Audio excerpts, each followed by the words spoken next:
Si suami beli asuransi puluhan juta. Pada saat yang tepat, dia ungkapkan sifat aslinya, tendang keras perut istrinya. Si istri memintanya selamatkan anak di perutnya. Namun sang suami tetap memukulinya. Semuanya terekam dalam video pengawasan rumah. Kebrutalannya berlangsung setengah jam. Dia dengan dingin menatap istrinya. Bagian bawah dia mulai berdarah. Lalu jatuh tersungkur ke tanah, akhirnya tragedi terjadi.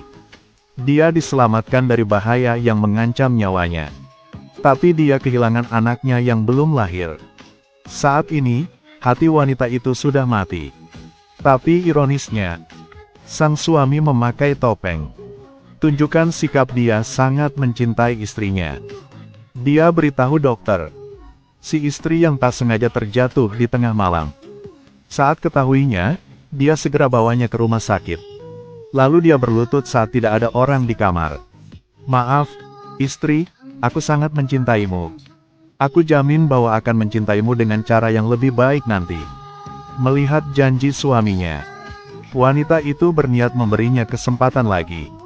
Tiba-tiba, suaminya berpaling dari rumah sakit. Pulang lebih dulu. Dia sangat berhati-hati.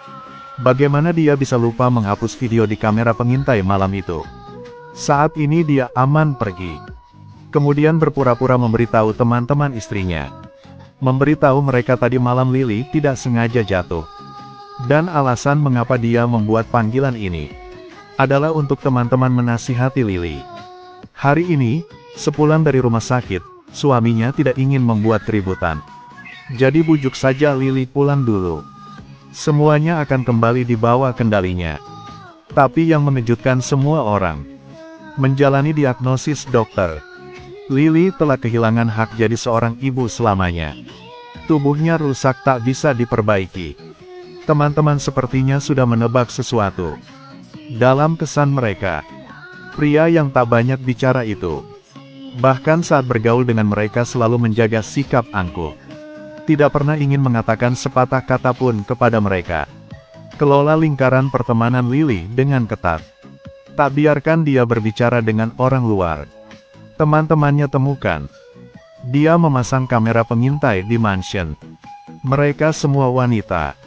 Mereka tidak bisa mengerti bagaimana Lily bisa salah paham tindakannya. Menjadi tindakan saat cinta, suami yang baik rendah hati.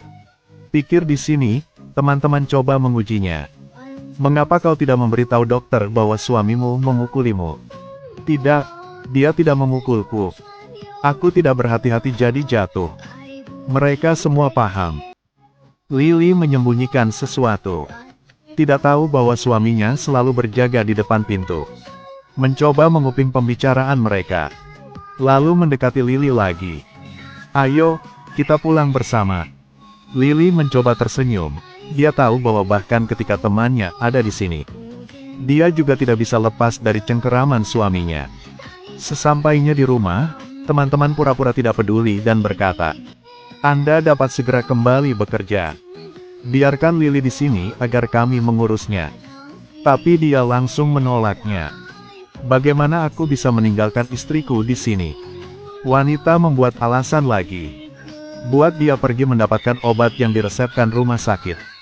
Setelah sukses buatnya pergi, dia beritahu Lily, "Jika kamu ingin pergi, kami akan menemukan jalan."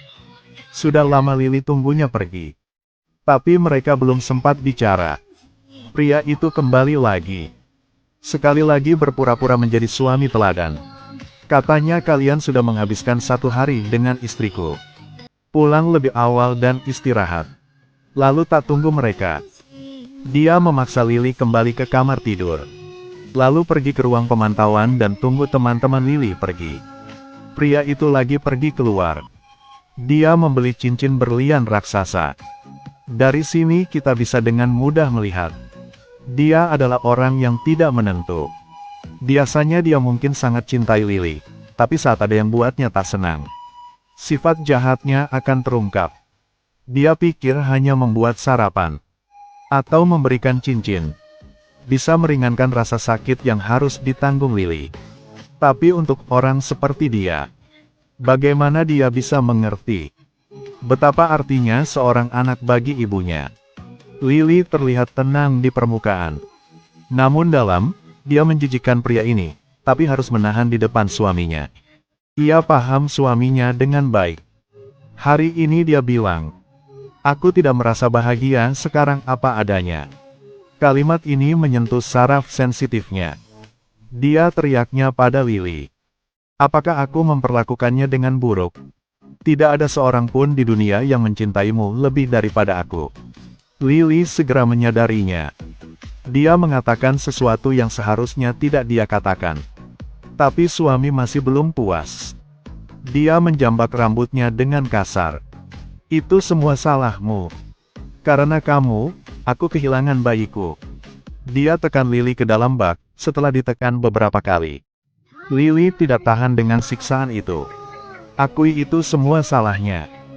Baru saat ini, pria itu mendapatkan kembali ketenangannya. Lalu dia puas dan pergi.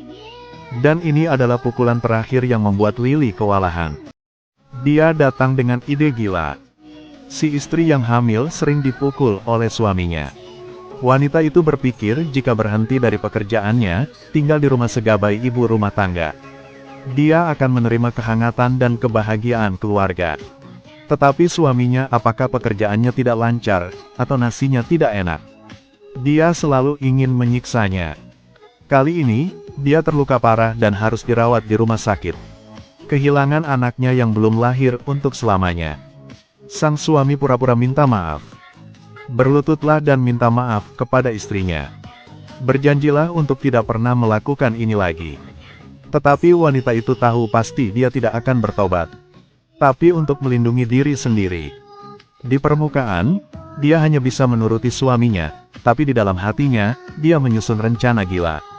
Jika ingin lepas dari cengkeraman suaminya, hanya ada satu jalan, dan itu adalah kematian.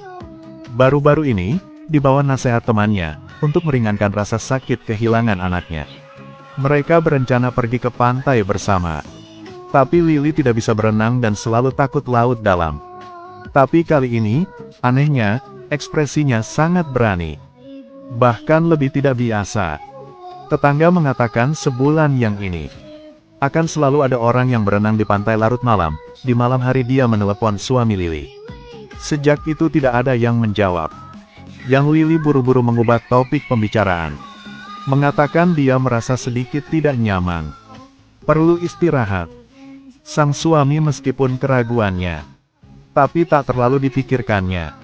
Untuk perjalanan ini, teman-temannya merasa agak aneh. Jadi tanya Lily mengapa dia setuju pergi ke laut. "Karena ini adalah hari terakhir aku untuk melihat kalian." Para teman menyarankan Lily untuk tenang. Ternyata sebelum melaut, Lily dan suaminya memutuskan meninggalkan kota ini besok. Memulai hidup baru di negara lain. Dan ini juga alasan suaminya setuju biarkannya ke laut. Bagaimanapun, itu adalah pesta terakhir di mana sang istri bertemu dengan teman-temannya. Meski temannya sangat kesal, Lily mengatakan sesuatu yang bermakna.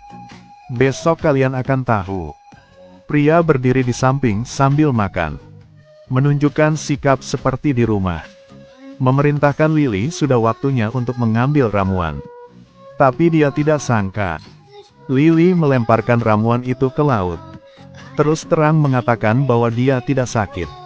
Suaminya sedikit marah, tapi di sini tidak cocok untuk marah. Dia suruh nahoda segera membelokkan kapalnya. Lalu menatap Lily dengan garang. Sepertinya mengatakan tunggu di rumah dan lihat bagaimana dia berurusan dengannya. Tapi dalam perjalanan kembali, si suami masih memprovokasi Lily dengan kata-kata, "Jangan lupa, kita akan berangkat besok. Sampai saat itu hanya kita berdua." Tapi Lily sangat tidak biasa. Dia berteriak keras, "Aku sama sekali tidak ingin tinggal bersamamu. Di mana kamu berada? Aku tak ingin tetap di sana bahkan sedetik pun." Begitu kata-kata itu keluar, teman-teman di sekitar menghiburnya. Si suami sekali lagi mengungkapkan wajah aslinya. Beberapa orang bergegas hentikannya. Tapi tidak ada yang memperhatikan. Lily diam-diam kembali ke kabin. Setengah jam kemudian, Baru sekarang orang menyadari ada sesuatu yang salah. Tapi sudah cari di mana-mana. Tidak ada yang mendeteksi sosok Lily. Tetapi di tanah mereka temukan jaket pelampung, dan pintu keluar dibuka. Semua orang segera menyadari kebenaran yang mengerikan. Bahwa Lily telah melompat ke laut. Semuanya tidak bisa mengendalikan emosinya. Salahkan semuanya pada pria itu. Pikirkanlah tentang bagaimana kau memperlakukan istrimu. Sekarang hasil inilah yang kau inginkan. Setelah pencarian yang menegangkan, masih tidak menemukan apa-apa. Pria itu juga kehilangan kesombongannya. Sebaliknya itu adalah kerugian yang tidak bisa dijelaskan. Dia kembali ke mansion kosong. Tidak bisa mendengar suara istrinya lagi. Dan teman-teman juga sangat berduka. Tak lama kemudian polisi datang untuk menyelidiki. Obat penenang ditemukan di rumahnya. Pria itu bersikeras dia melakukan hal-hal ini untuk kebaikan Lily. Dia secara emosional tidak stabil setelah kehilangan bayinya. Jadi dia baru itu membelinya. Obat itu 2 kali lebih efektif daripada obat biasa. Tapi teman-teman tahu jelas, jika obat ini digunakan untuk waktu yang lama, akan membuatnya secara mental tidak stabil. Setelah berhari-hari mencari, tidak bisa mendeteksi petunjuk Lily, tapi tidak ada yang menyangka. Seorang wanita yang tenang muncul di bandara. Dengan lift naik. Dia Lily yang telah meninggal, ternyata ini semua rencananya. Dia berpura-pura mematuhi suaminya. Setelah keluar dari rumah sakit mulai bersiap. Bicaralah dengan pengantar terlebih dahulu. Dia mintanya membelikannya pakaian baru. Tunggu sampai dia memakainya. Lily menyembunyikan celemeknya. Dan obat yang diberikan suaminya setiap hari. Dia tidak pernah minum. Di samping itu, dia mencampurnya dengan jus. Berikannya kepada suami. Pria itu minum semuanya. Sampai larut malam. Lily bangun diam-diam. Matikan telepon suaminya. Letakkan tangga di depan tembok tinggi. Untuk mencegah tertangkap oleh kamera pengintai. Dia mematikan semua lampu. Kemudian kenakan pakaian selam. Belajar berenang setiap malam dan temukan tempat pendaratan terbaik di pantai. Berlangsung sebulan penuh. Lily masih perlu mengeluarkan peralatannya. Dia menghabiskan banyak uang untuk membeli mobil bobrok. Menunggu waktu tertentu. Setelah semuanya siap, dia sengaja bertengkar dengan suaminya di atas kapal. Dengan menimbulkan kekacauan. Menemukan peluang yang tepat, dia melompat ke laut. Di tempat yang ditandai, dia ganti pakaian pekerja sebelumnya. Jadi selesaikan rencana pelariannya. Tetapi pada titik ini, Lily tidak akan memikirkannya. Selama prosesnya, masih membuat kesalahan secara tidak sengaja. Cincin di tangannya jatuh ke tanah. Dan ini akan menjadi kesalahan fatal.